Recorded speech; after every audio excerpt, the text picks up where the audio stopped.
Friends, welcome to my YouTube channel. हम उम्मीद करते हैं कि आप लोग बहुत अच्छे होंगे।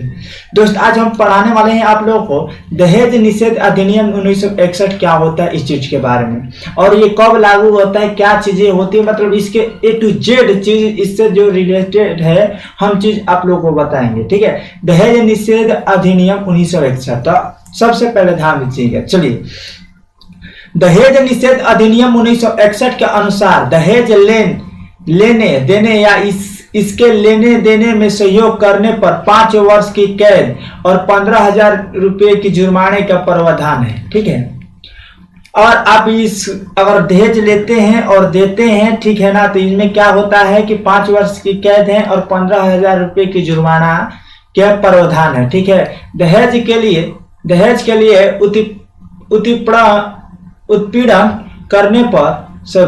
लिए उत्पीड़न करने पर भारतीय दंड संहिता की धारा 498A यानी धारा 498A, ठीक है, धाराएं भारतीय दंड संहिता की धारा 498A, जो कि पति और उसके रिश्तेदारों द्वारा संपत्ति अथवा कीमती वस्तुओं के लिए अवैधानिक मांग के मामले से संबंधित है, तो के अंतर्गत 3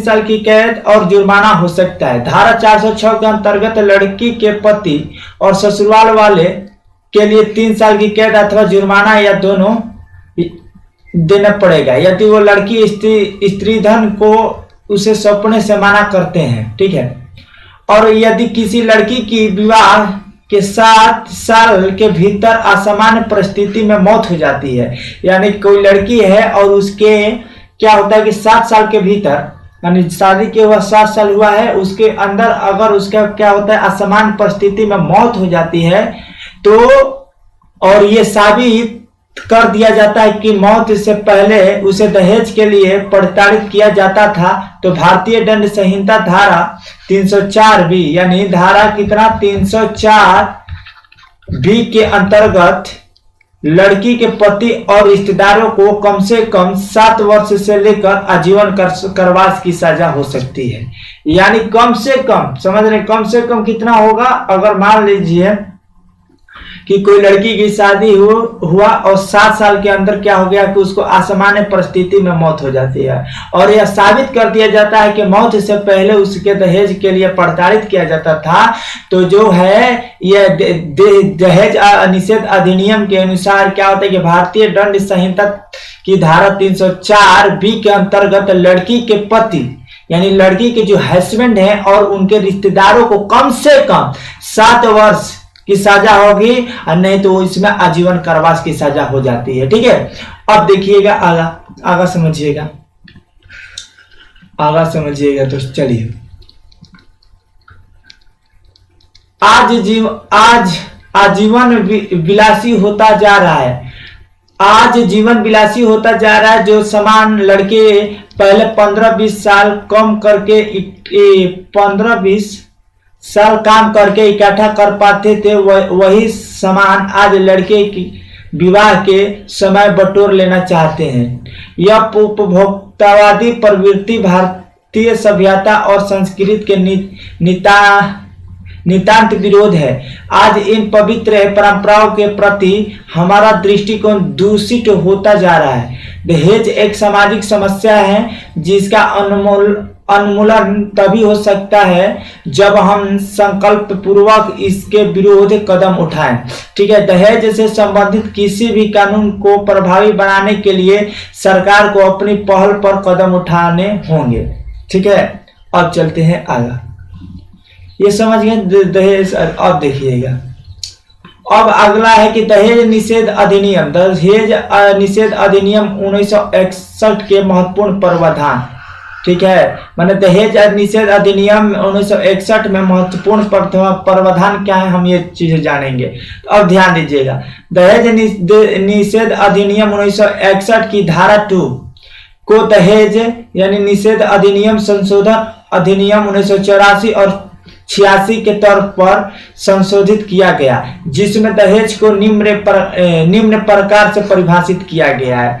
यानी जो दहेज निषेध अधिनियम 1961 के महत्वपूर्ण प्रावधान क्या है कि दहेज निषेध अधिनियम 1961 की धारा 2 को दहेज अधिनियम संशोधन अधिनियम 1984 और 86 के तौर पर क्या किया कि संशोधित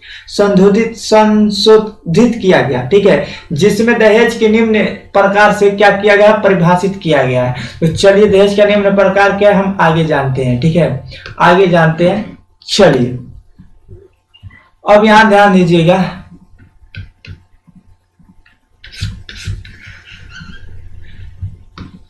दहेज का अर्थ है प्रत्यक्ष या परोक्ष तौर पर दी गई कोई संपत्ति या मूल्यवान प्रतिभूति, सुरक्षा या उसे देने की सहमति, ठीक है। पहला देखिए, विवाह के एक पक्ष के द्वारा विवाह के दूसरे पक्ष को या विवाह के किसी भी पक्ष को अभिभावक द्वारा या विवाह को किसी पक्ष के किसी व्यक्ति के द्वारा किसी अन्य व्यक्ति को, ठीक है, शादी के वक्त या उससे पहले या उसके बाद कभी भी जो उपरोक्त पक्षों से संबंधित हो, जिसमें मेहर की रकम सम्मिलित नहीं की जाती है, अगर व्यक्ति पर मुस्लिम पर्सनल लॉ शरीयत लागू होता है।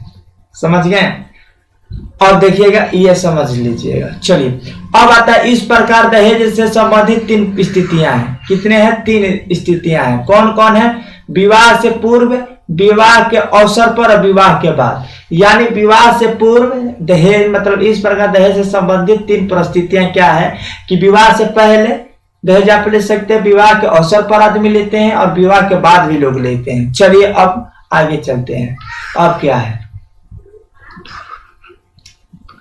और देखिएगा, दहेज लेने और देने या दहेज लेने और देने के लिए उकसाने पर या तो 6 महीने का अधिकतम कारावास है या 5,000 रुपये तक जुर्माना अदा करना पड़ता है।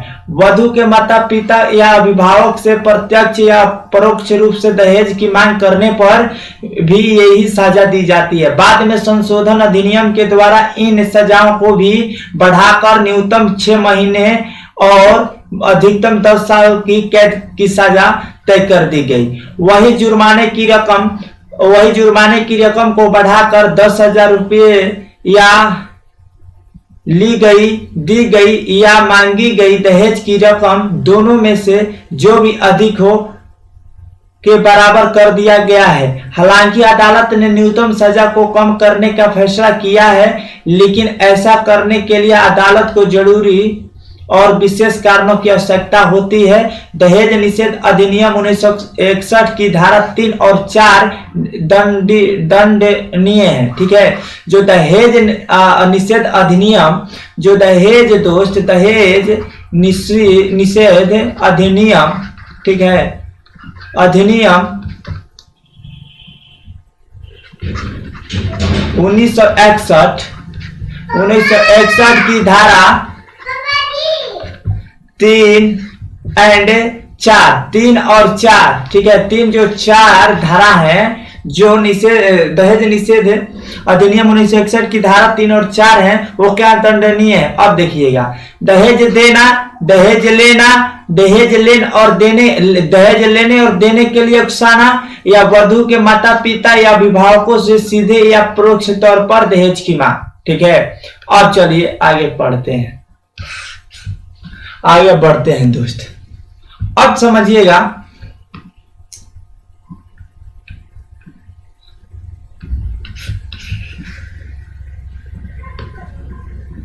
अब ध्यान दीजिएगा, दहेज निषेध अधिनियम 1961 की धारा 3 और 4, ठीक है।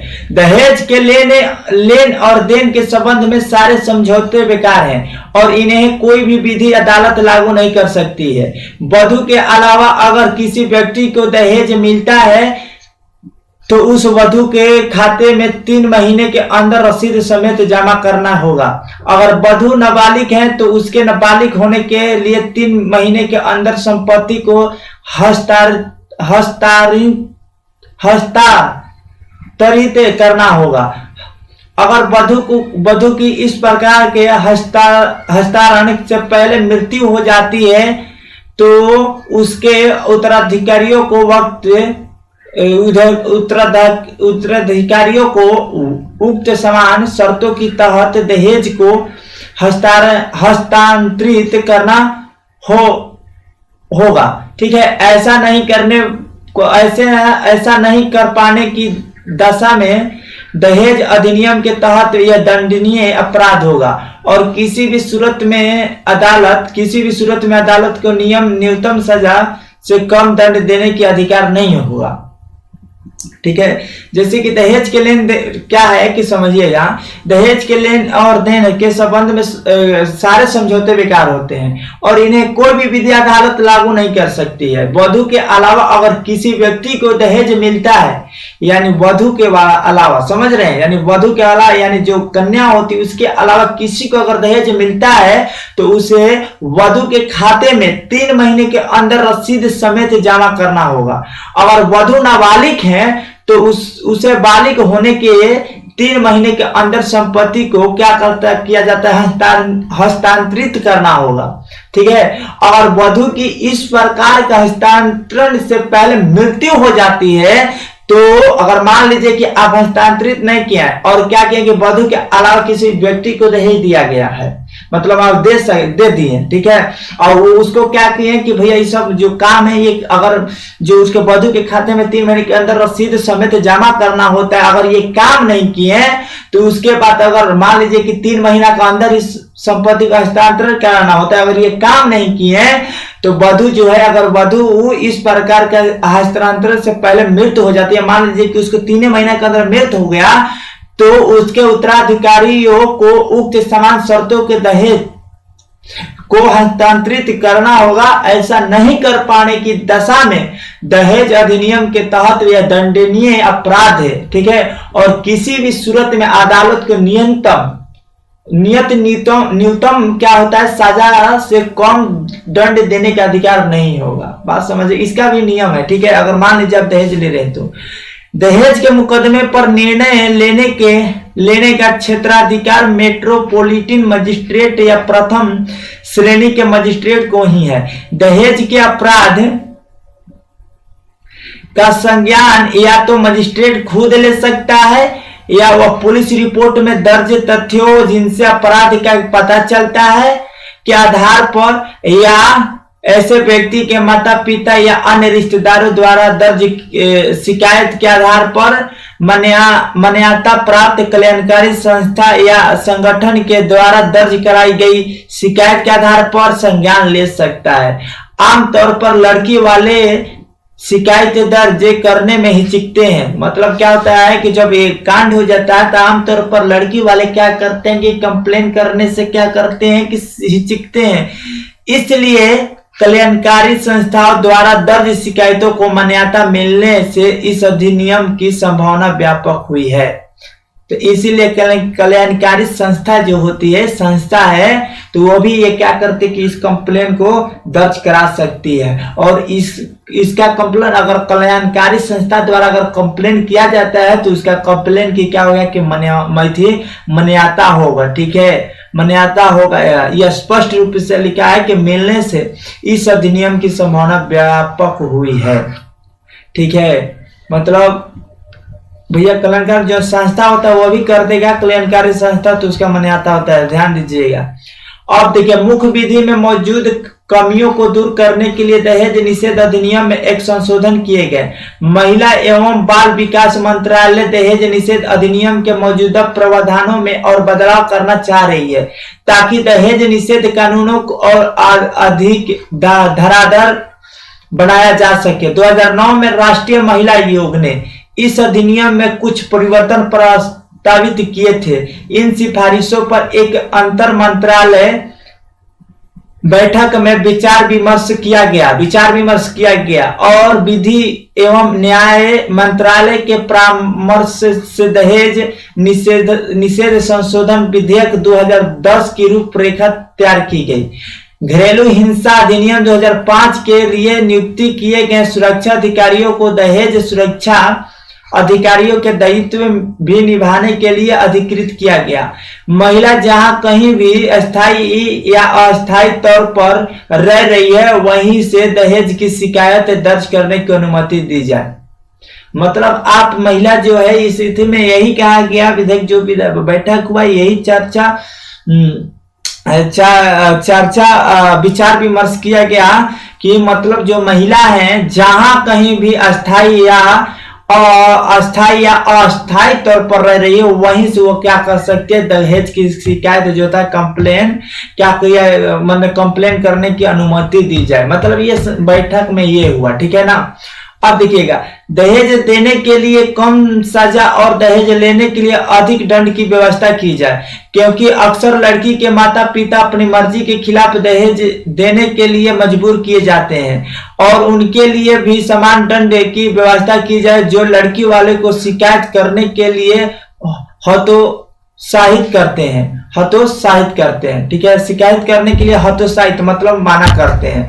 जैसे कि कोई लड़की हुआ जो मान लीजिए कि उसके घर में ऐसा घटना घट गया तो उसके माता पिता अगर केस करने जा रहे हैं और मान लीजिए कि उसमें कोई टांग अड़ा रहा है तो उस पर भी कितना वही समान दंड उसको भी मिलेगा उसको भी यही समान दंड मिलेगा जो ये कांड किया है, ठीक है ना। तो जो रोकना भी क्या है भैया कि ये गलत स्थिति है। आप किसी को हतोत्साहित नहीं कर सकते हैं, करना है तो उत्साहित कीजिए इसमें। अगर हतोत्साहित कर रहे हैं तो क्या होगा कि आप भी समान दंड के क्या होंगे कि भागीदारी होंगे। चलिए ये सब चर्चा किया गया। अब चलते हैं आगे। अब आगे चलते हैं, आगे क्या है, अब आगे क्या है, ये सब भैया प्रावधान है, ये जानना बहुत जरूरी है आज की डेट में। चलिए अब देखिएगा, स्वैच्छिक तौर पर दिए गए उपहारों और दबाव या मजबूरी में आकर दिए गए तोहफे में साफ अंतर किया जाना चाहिए। मतलब भैया कि स्वैच्छिक तौर पर अगर केस भी कर रहा है लड़की वाला तो उसको क्या करना है कि उसमें भैया सबूत चाहिए कि आपको क्या किया गया है कि प्रताड़ित करके लिया गया। हो सकता है कोई अपने से ही दे देता है फिर बाद में बोलता है कि भैया हमको प्रताड़ित कर रहे, झूठो साचो के कहता है ना। तो इसके लिए भी इसका कानून बनाया गया कि भैया आपको क्या करना है कि उसको प्रूव कर देना है, प्रमाणित करना है कि ये हमसे प्रताड़ित कर ले रहे हैं, ठीक है ना। तो इसके लिए सबूत चाहिए, ठीक है। अब देखिए, दंपति के लिए शपथ पत्र में विवाह के संबंध में आदान प्रदान किए गए उपहारों की सूची बनाई जाए और दहेज निषेध अधिकारी के द्वारा सूची को नोटरी द्वारा प्रमाणित किया जाए। मतलब कहने का मतलब ये हुआ कि अगर मान लीजिए कि जब आपको विवाह हो रहा है दंपति के लिए, जब शपथ पत्र में विवाह के संबंध में यानी जो विवाह के समय अगर आप कोई भी सामान आदान प्रदान कर रहे हैं या किए गए उपहारों की सूची बनाइए। मतलब उसमें सूची बनाइए और दहेज निषेध अधिकारियों के जो दहेज निषेध अधिकारी होते हैं उसको सूची के नोटरी को द्वारा प्रमाणित किया जाए। मतलब उसको जाकर क्या कीजिए कि जमा। इससे ये भी फायदा होगा कि अगर आप जाकर जमा कर दे रहे हैं दहेज निषेध अधिकारी भी, तो क्या होता है कि दोनों को क्या फायदा होता है, आप बाद में आप भी नहीं बदल सकते, वो भी नहीं बदल सकते अगर आप सच में दहेज नहीं ले रहे हैं तो। नहीं तो बाद में हो सकता है कि ये भी कहेंगे कि भैया हम दहेज दिए थे, वो भी बोलेंगे कि नहीं भैया हम नहीं लिए थे, चाहे वो बोलेंगे कि ये किए थे। तो इसलिए ये क्या किया गया, प्रावधान है, ठीक है। उपरोक्त संबंध में गैर अनुपालन वर वधु और उनके माता पिता के लिए दंडनीय अपराध होगा। ये वर वधु और उनके उपरोक्त संबंध में गैर अनुपालन, अगर इसका आप क्या कर रहे हैं कि पालन नहीं कर रहे हैं तो वर वधु यानी जो लड़का होगा लड़की होगा और उनके माता पिता के लिए, मतलब लड़का का माता पिता लड़की के माता पिता के लिए दंडनीय अपराध होगा, ठीक है। तो उपरोक्त संबंध में अगर आप इसका अनुपालन कर रहे हैं जो है दहेज निषेध अधिनियम के जो बताएं अभी, तो वो आपका क्या होगा कि ये सभी लोग क्या होंगे कि दंडनीय अपराध होंगे अगर इसका पालन नहीं कर रहे हैं। तो चलिए अब आगे चलते हैं। अब देखिए, अधिनियम से जुड़ी प्रमुख धाराएं। अधिनियम से जुड़ी प्रमुख धाराएं देखिए, धारा 2 क्या है, धारा 2 दहेज का मतलब है कोई संपत्ति या बहुमूल्य प्रतिभूति देना या देने के लिए प्रत्यक्ष या परोक्ष रूप से। जैसे क में क्या दिया हुआ है कि विवाह के एक पक्षकार द्वारा दूसरे पक्षकार को, मतलब आप दहेज दे रहे हैं, या विवाह के किसी पक्षकार को, माने विवाह के किसी पक्षकार को आप दे रहे हैं, विवाह के किसी पक्षकार के अभिभावक या दूसरे व्यक्ति द्वारा विवाह के किसी पक्षकार को विवाह के समय या पहले या बाद देने लेने या देने के लिए सहमत होना, लेकिन जिन पर मुस्लिम विधि लागू होती है उनके संबंध में महर दहेज में शामिल नहीं होंगे। जिस पर क्या होता है कि लेकिन जिन पर मुस्लिम विधि लागू होता है, मुस्लिम विधि लागू होती है, उनके संबंध में महर दहेज में शामिल नहीं होगा। चलिए अब धारा 3 क्या कहता है, यह ध्यान दीजिएगा। धारा 3 क्या कहता है कि दहेज लेने या देने का अपराध करने वाले को कम से कम 5 वर्ष के कारावास के साथ में कम से कम 15,000 रुपया या उतनी राशि जितनी कीमत उपहार की हो, इनमें से जो भी ज्यादा हो कि जुर्माने की सजा दी जा सकती है। लेकिन शादी के समय वर या वधू को उपहार दिया जाएगा और उसे नियमानुसार सूची में अंकित किया जाएगा, वह दहेज की परिभाषा से बाहर होगा। पता है ना कि अगर मान लीजिए कि आप शादी के समय कोई भी उपहार दे रहे हैं तो उसको क्या करना है भैया कि नियमानुसार सूची में अंकित किया जाना चाहिए। और उसको किसको देना होता है, दहेज नियम जो दहेज अधिनियम जो दहेज निषेध अधिकारी होते हैं उसके भी दिया जाता है। अगर उसमें जो भी आपको है जो सूची कर जमा कर दिए हैं तो वो क्या होगा कि दहेज के परिभाषा में नहीं आएगा, वो दहेज के परिभाषा से बाहर होगा। ठीक है। अब देखिएगा धारा 4 क्या कहता है, दहेज की मांग के लिए जुर्माना। जो दहेज के लिए मांग के जुर्माना है ये चीजें समझेंगे हम। दहेज के लिए मांग के जुर्माना धारा 4 पढ़ रहे हैं ना, चलिए धारा 4।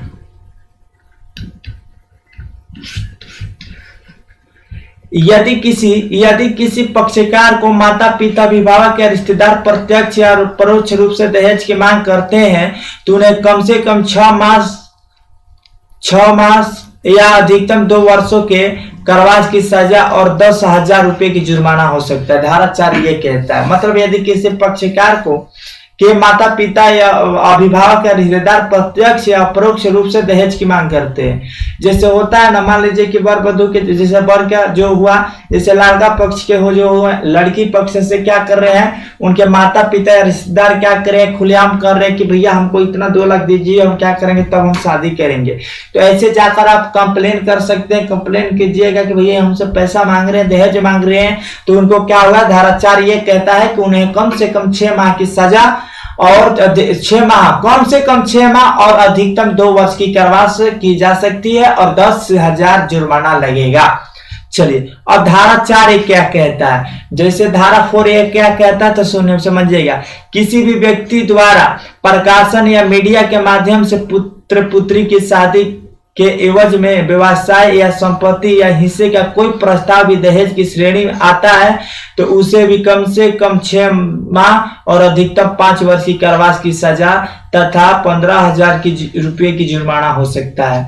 यानी धारा 4 क्या कहता है कि किसी भी व्यक्ति द्वारा प्रकाशन या मीडिया के माध्यम से, यानी प्रकाशन या मीडिया के माध्यम से पुत्र पुत्री के शादी में एवज में व्यवसाय या संपत्ति या हिस्से के कोई भी प्रस्ताव दहेज में रखा जाता है। जैसे कि ये प्रकाशन या मीडिया के माध्यम से अगर क्या कर रहा है, पता चल रहा है कि भैया ये पैसा मांग रहे हैं, ऐसे कर रहे हैं, ये कहता है, खबर फैलाता है, तो उसमें धारा 4 लागू होता है और उसकी सजा क्या होती है, ये दहेज की श्रेणी में आती है।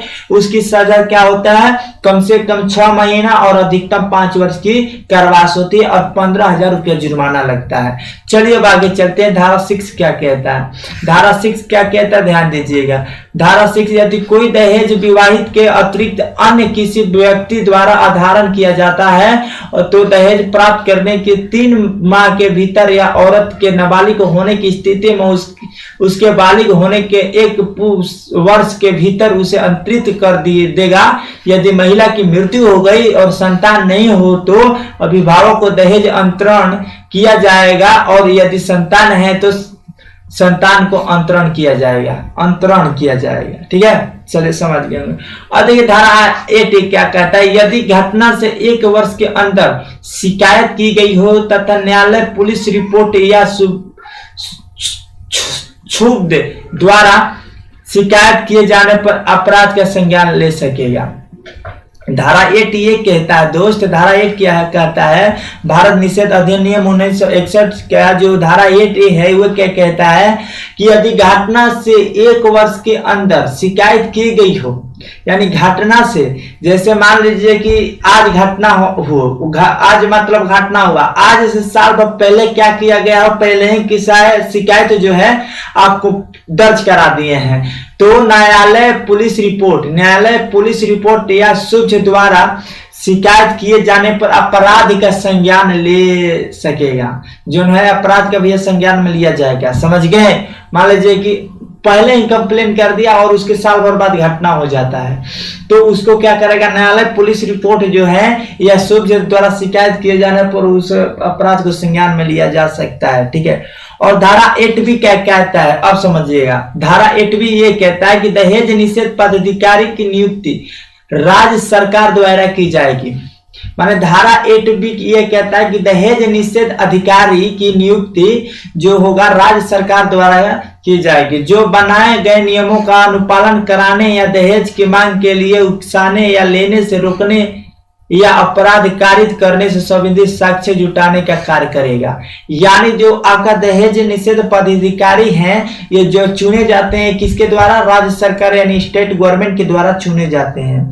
और इनका काम क्या होता है तो समझिएगा, दहेज के लिए जो नियम बनाए गए हैं वो नियमों को पालन करना, ठीक है, पालन करने के लिए ये बनाए गए हैं। अगर मान लीजिए कि जो दहेज के नियम बनाए गए हैं, नियमों को अगर अनुपालन कराने या दहेज की मांग के लिए उकसाने वाले को या लेने से रोकने या अपराध कारित करने से संबंधित साक्ष्य जुटाने के कार्य ये करते हैं, जो आपके कौन होते हैं, दहेज निषेध पदाधिकारी होते हैं। ठीक है, दहेज निषेध पदाधिकारी जो होते हैं। तो यही था भैया हमारा क्या, तो आप लोग का खत्म हो गया दहेज निषेध अधिनियम 1961। ठीक है। ये जो पीडीएफ है दोस्त, पीडीएफ फाइल जो है ये कहाँ मिलेगा, तो आप लोग को टेलीग्राम चैनल पर मिलेगा। टेलीग्राम चैनल पर मिलेगा, जो कि वीडियो को डिस्क्रिप्शन में दिया हुआ है, तो वहां से आप जाकर टेलीग्राम चैनल पर जुड़ जाइए और ये आपका पीडीएफ मिल जाएगा। अगर इससे संबंधित आपके पास कोई अगर क्वेश्चन हुआ होगा तो आप कॉमेंट कर पूछ सकते हैं। तब तक के लिए जय हिंद, जय भारत, वंदे मातरम। मिलते हैं नेक्स्ट वीडियो में।